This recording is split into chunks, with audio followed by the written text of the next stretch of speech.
Bonjour à toutes et à tous et bienvenue sur la chaîne Ingénieur IA. Moi c'est Zakari Souga et sur cette chaîne nous parlons de quoi? On parle d'intelligence artificielle. Je vous montre mon parcours de A à Z, les différentes compétences que je dois absolument maîtriser pour être un ingénieur en IA. IA ici, ça englobe le machine learning, le deep learning, la data science.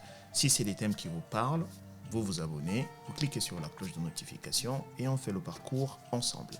Sur la chaîne, vous avez des playlists numérotées pour vous permettre en fait de suivre l'évolution facilement. Donc, dans la précédente vidéo, on a parlé en fait, on a vu le débogage. Avant ça, on avait vu la fonction opened.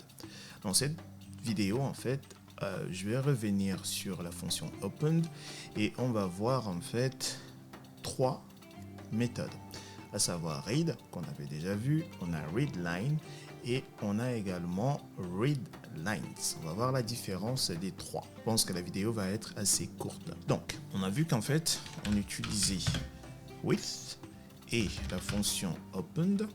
On devait lui donner du coup le nom du fichier. Et si vous vous souvenez, on avait créé ce fichier-là. Donc, le nom, c'est mon fichier. Voilà. Et ici, on a quoi? On va lire, donc read. Ok, ça c'est le mode. Et ici, on avait asf, donc c'est notre objet. Et on avait print. Du coup, on avait vu la méthode read. Et on a print et on ferme. Et du coup, si j'exécute en utilisant, si j'utilise le bouton run là, grosso modo, il ne m'affiche rien, ce qui est normal, simplement parce que mon fichier est vide. Alors, supposons que dans ce fichier là, je vais entrer ceci: Cameroun, Bénin, Sénégal. Je ne vais pas utiliser des accents. Sénégal, Mali. J'adore le Mali, mais également le Burkina Faso. Ce sont mes pays préférés. Et le Niger. Ah ouais, j'adore. Le Niger, ok, très bien. Le Gabon aussi, ok. Et on n'oublie pas la Côte d'Ivoire. Très bien. Supposons dans ce fichier, on a ceci, cette liste de pays. On va fermer. Donc là, si j'utilise la méthode read et que je clique sur ce bouton run, du coup, en fait, il me retourne ceci. Et ceci, en fait, c'est une chaîne de caractères. Regardez. Grosso modo, si je fais du coup type, la fonction qu'on avait déjà vue, type de tout ça, et que j'exécute, vous voyez, il me dit c'est un string. Donc, en fait, il me retourne une chaîne de caractères. Toute ma liste, en fait, c'est une chaîne de caractères. Ok, c'est ce que fait read. On a également, du coup, on va enlever ceci pour le moment. On a également une autre méthode qui est readline. Readline, ceci, lui, en fait, il va simplement nous retourner le premier élément de notre liste.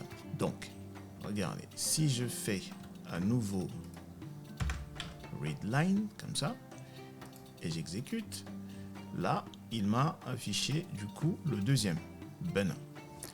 Ok, on peut le vérifier, hein. On regarde, c'est bien Cameroun, Bénin, etc., etc. Ok, maintenant, je vais enlever ça. Et ça également, si on regarde le type, comme ceci, on regarde le type, et c'est une chaîne de caractères. Donc ça, c'est la deuxième méthode. On a vu read, readline. Ok. Et on va voir la troisième. Donc, c'est readlines avec un S. Lui, il va nous retourner. On va regarder son type. Il nous retourne une liste. Et du coup, on va regarder ce à quoi ressemble notre liste. Donc du coup, si je fais run, vous voyez, il me retourne bel et bien une liste. Mais avec une petite spécificité. on a le /n pour dire en fait nouvelle ligne. Ça, on l'a vu en fait. Donc, on a une liste comme ça. Alors, comment est-ce qu'on fait pour retirer ce /n là? Moi, je veux simplement Cameroun, après Benin, etc. Je ne veux pas ce /n. Facile à faire. Simplement, on va utiliser un truc qu'on a déjà vu, la compréhension des listes. Donc, ici, donc la compréhension des listes. Et du coup, qu'est-ce qu'on va faire? On va donc dire, on sait que ça retourne une liste. OK? Si ça retourne une liste, donc on peut parcourir notre liste. Donc on va dire for élément in ceci qui nous retourne une liste. Et qu'est-ce qu'on veut faire? En fait, on veut remplacer les /n, on veut les enlever. On veut juste Benin, on veut une liste qui nous fait Cameroun, Benin, Sénégal, etc. Donc ici, qu'est-ce qu'on va dire? On va dire du coup élément point. On va utiliser quelle méthode? Replace. Et donc, on va chercher ceci, le /n, et on va le remplacer avec quoi? Avec rien.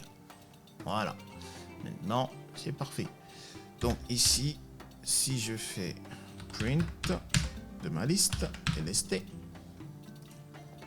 regardez, boum, parfait. On a notre liste sans les /n. Ok, voilà ce que je voulais simplement partager avec vous dans cette vidéo, parce qu'en fait, cette méthode-ci, readlines, va nous aider dans un des projets qu'on va réaliser. Voilà ce que je voulais partager avec vous dans cette vidéo. J'espère que j'ai été clair. Si tel n'est pas le cas, comme d'habitude, vous avez la section commentaires, vous me posez des questions et je répondrai. Portez-vous bien et je vous dis à plus. Peace.